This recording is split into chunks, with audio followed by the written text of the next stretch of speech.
నేను మీ శ్రేయభిలాషి JS Bawajan. JSB with you YouTube ఛానల్లోకి స్వాగతం. ఉమ్మడి చిత్తూరు జిల్లాలోని మామిడి దిగుబడులు అనే కార్యక్రమంలోకి స్వాగతం.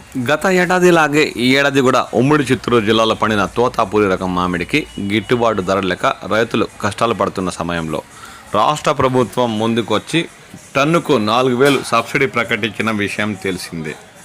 ఇప్పటికే ఉమ్మడి చిత్తూరు జిల్లా పరిధిలో గొజ్జు పరిశ్రమలకు తరలించే తోతాపూరి రకం 100కి 95% పైగా కోతలు పూర్తయ్యాయని రైతులు పేర్కొంటున్నారు. ఇప్పుడు ఉమ్మడి చిత్తూరు జిల్లా పరిధిలో గొజ్జు పరిశ్రమలు ర్యాంపుల ద్వారా సుమారు 31,000 మంది రైతుల నుంచి 3.49 లక్షల టన్నుల తోతాపూరి కాయలు సేకరించామని జిల్లా ఉద్యాన శాఖ డీడీ సతీష్ తెలిపారు.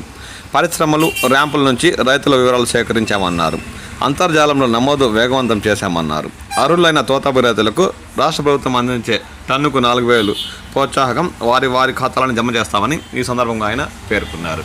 ఈ విషయాన్ని రైతులు గమనించాలని ఆయన కోరారు.